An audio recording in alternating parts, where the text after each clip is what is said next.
ನಾನೇನಾದ್ರೂ Oscar award ಕೊಡುವಂತ member ಏನಾದ್ರೂ ಆಗಿದ್ರೆ ಈ ರಾಜಸಬ್ ಸಿನಿಮಾಗೆ best direction, best screen play, choreography, music, best horror, best comedy, best romance ಎಲ್ಲದರಲ್ಲೂ ಕೂಡ ಬೆಸ್ಟ್ ಆಫ್ ದ ಬೆಸ್ಟ್ ಅಂತ ಅವಾರ್ಡ್ ಕೊಟ್ಬಿಟ್ಟು ಸತ್ತೋಗ್ಬಿಟ್ಟಿರುವೆ. ಮಾರುತಿ ಅಂಕಲ್ ಅವರು ಈ ರೀತಿ ಯೋಚನೆ ಮಾಡೋದಕ್ಕೆ ಹೇಗ್ ಸಾಧ್ಯ? How is this possible? ಈ ತರದೊಂದು ಸಿನಿಮಾ ಮಾಡೋದಕ್ಕೆ ಪ್ರೌಡ್ ಮಾಡ್ಬೇಕು ನಾವೆಲ್ಲ. ಮೊದ್ಲೇ ಪ್ರಿಡಿಕ್ಷನ್ ಮಾಡಿ ಹೇಳ್ಬಿಟ್ಟಿದೆ ಟ್ರೈಲರ್ ರಿವ್ಯೂ ನಲ್ಲೇ, ಈ ಸಿನಿಮಾ ವರ್ಲ್ಡ್ ರೆಕಾರ್ಡ್ ಮಾಡೇ ಮಾಡ್ತದೆ, ನೆನ್ಪಿಟ್ಕೊಬಿಡಿ ಅಂತ. ನಿಜ, ಹಿಂದಿನ ವಿಡಿಯೋ ನೋಡ್ಕೊಂಡ್ ಬನ್ನಿಬೇಕಾರೆ ಅದ್ರ ತಕ್ಕನಂಗೆ ಇತ್ತು ಸಿನಿಮಾ.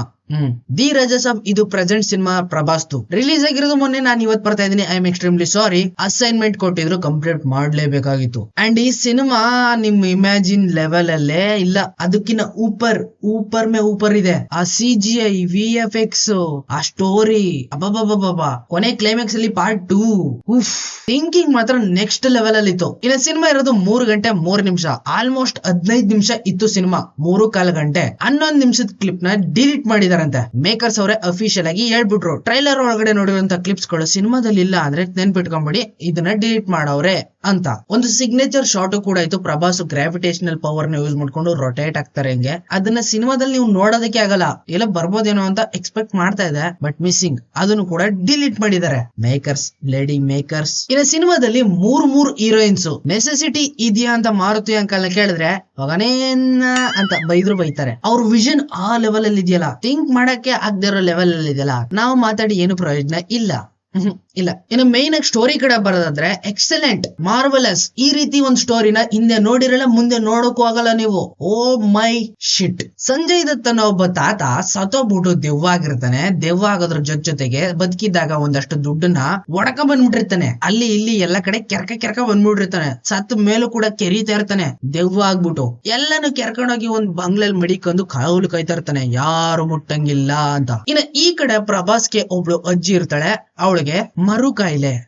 ಎಲ್ಲಾನು ಮರ್ತಿದ್ರು ಕೂಡ ಅವ್ರ ಹಸ್ಬೆಂಡ್ ನ ಮಾತ್ರ ಮರ್ತಿರಲ್ಲ. Love is love, strong love. ಅದು ಬೇರೆ ಇನ್ ಯಾರು ಅಲ್ಲ, ಸಂಜಯ್ ದತ್ ತಾತ. ಇನ್ನ ಕಳೆದಾಗಿರೋ ತಾತನ ಎತ್ತಾಕೊಂಬಂದು ನಿನ್ ಜೊತೆ ಸೇರಿಸ್ಬಿಟ್ಟು ರೋಮಿಯೋ ಜೂಲಿಯಟ್ ಸಾಂಗ್ ಆಡಿಸ್ತೀನಿ ಅಂತ ಪ್ರಭಾಸ್ ಮಾತ್ ಕೊಟ್ಬಿಟ್ಟು ಹೊಟ್ಟೈತಾನೆ ಈಗ ತಾತನ ಕಂಡು ಹಿಡಿಯೋದಕ್ಕೆ. ವಾವ್, ವಾಟ್ ಎ ಸ್ಟೋರಿ ಅಲ್ಲ.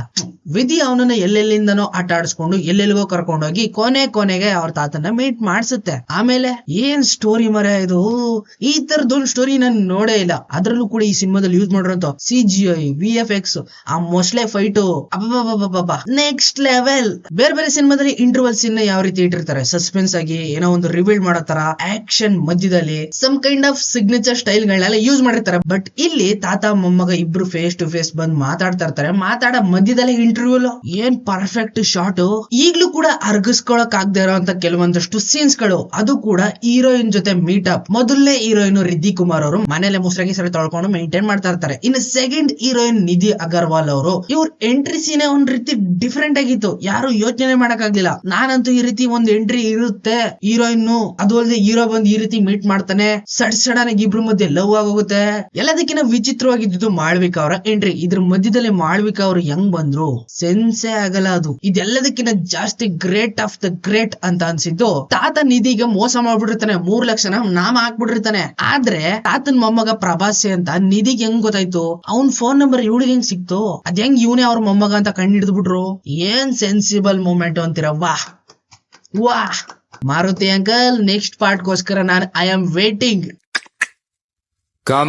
ಇನ್ನ ಕೊನೆ ಕ್ಲೈಮ್ಯಾಕ್ಸ್ ಅಲ್ಲಿ ಸಂಜು ಬಾಬುಗೂ ಪ್ರಭಾಸ್ಗೂ ಒಂದ್ ಸಣ್ಣ ಫೈಟ್ ಇರ್ತದೆ. ಸಂಜು ಬಾಬಾ ಯಾವ್ದೋ ಒಂದ್ ದೊಡ್ಡ ಡೈನೋಸರ್ ಟೈಪ್ ಅಲ್ಲಿ ಒಂದು ವಿಚಿತ್ರವಾಗಿರೋ ಕ್ರಿಯೇಚರ್ ತರ ಬೆಳೆದ್ ನಿಂತ್ಕೊಂಡ್ಬಿಡ್ತಾರೆ. ಸೇಮ್ ಎಕ್ಸಾಕ್ಟ್ ಆಗಿ ಈ ಸೀನ್ ಎಲ್ಲಿಂದ ಎತ್ತಾಕೊಂಡವ್ರೆ ಅಂದ್ರೆ, ಟ್ರಾಲ್ 2 ಅಂತ ಒಂದು ನೆಟ್ಫ್ಲಿಕ್ಸ್ ಸೀರೀಸ್ ಬಂತು. ಮೂವಿ ಅದು ಸೀರೀಸ್ ಅಲ್ಲ, ನೆಟ್ಫ್ಲಿಕ್ಸ್ ಅಲ್ಲಿ ಬಂದಿರುವಂತ ಮೂವಿ. ಅಲ್ಲಿರುವಂತ ಒಂದು ಕ್ರಿಯೇಚರ್ ಟ್ರಾಲ್, ದೊಡ್ಡ ದೈತ್ಯವಾಗಿರೋ ಒಂದು ಕ್ಯಾರೆಕ್ಟರ್ ನ ಅದರಿಂದನೇ ರೆಫರೆನ್ಸ್ ಆಗಿ ಎತ್ಕೊಂಡು ಇಲ್ಲಿ ರೀಕ್ರಿಯೇಟ್ ಮಾಡಿದ್ದಾರೆ. ಮಾರ್ವಲಸ್. ಅಂಡ್ ಕೆಲವು ಕಡೆ AI ನ ಯೂಸ್ ಮಾಡಿದ್ದಾರೆ. ಪಕ್ಕ ಫೋಟೋ ಒಳಗಡೆಯಿಂದ ಒಂದು ವಿಚಿತ್ರವಾಗಿ ಕ್ರಿಯೇಚರ್ ಹೊರಗಡೆ ಬರೋದು, ಇದನ್ನ ಪಕ್ಕ ಯಾರೇ ನೋಡಿದ್ರು ಕನ್ಫರ್ಮ್ ಆಗಿ ಹೇಳೇ ಹೇಳ್ತಾರೆ, ಇದು AI ವಿಡಿಯೋ ಪಕ್ಕ. Maruti uncle thinking level next WB ಅವ್ರನ್ನ ಮೀರ್ಸ್ಬಿಡ್ತಾರೆ. ಈ ಕಡೆ ಸೂಪರ್ ಮ್ಯಾನ್, ಜೋಕರ್, ಅಂಡ್ ಇನ್ನೊಂದು ಆಂಗಲ್ ಅಲ್ಲಿ batman versus superman ಸಿನಿಮಾದಲ್ಲಿ superman again general Zod updated version ಆಗಿರುವಂತ ಮಾನ್ಸ್ಟರ್ ವರ್ಷನ್, ಇಬ್ರು ಮಧ್ಯೆ ಒಂದ್ ದೊಡ್ಡ ಫೈಟ್ ಆಗುತ್ತಲ್ಲ, ಸೇಮ್ ಎಕ್ಸಾಕ್ಟ್ ಆಗಿ ಅದೇ ಫೈಟ್ ನ ಇಲ್ಲೂ ಇಳಿಸ್ಬಿಟ್ಟವ್ರೆ. ಪ್ರಭಾಸ್ ವರ್ಸಸ್ ಸಂಜು ಬಾಬುನ್ ಕ್ರಿಯೇಚರ್ ಯಾವ ಲೆವೆಲ್ ಅಲ್ಲಿ ಕಾಪಿ ಮಾಡಿದಾರೆ ಅಂದ್ರೆ, ಸೂಪರ್ ಮ್ಯಾನ್ ಪಂಚ್ ಯಾವ ರೀತಿ ಕೊಡ್ತಾನೋ ಅದೇ ರೀತಿ ಈ ಸಿನಿಮಾದಲ್ಲೂ ಕೂಡ ಪ್ರಭಾಸ್ ಅವರು ಸೂಪರ್ ಮ್ಯಾನೇ ಆಗ್ಬಿಟ್ಟು ಪಂಚ್ ಹೊಡೆದ್ಬಿಡ್ತಾರೆ. ಇನ್ನ ಕೊನೆ ಕ್ಲೈಮ್ಯಾಕ್ಸ್ ಅಲ್ಲಿ ಮಾತಾಡಂಗೆ ಇಲ್ಲ.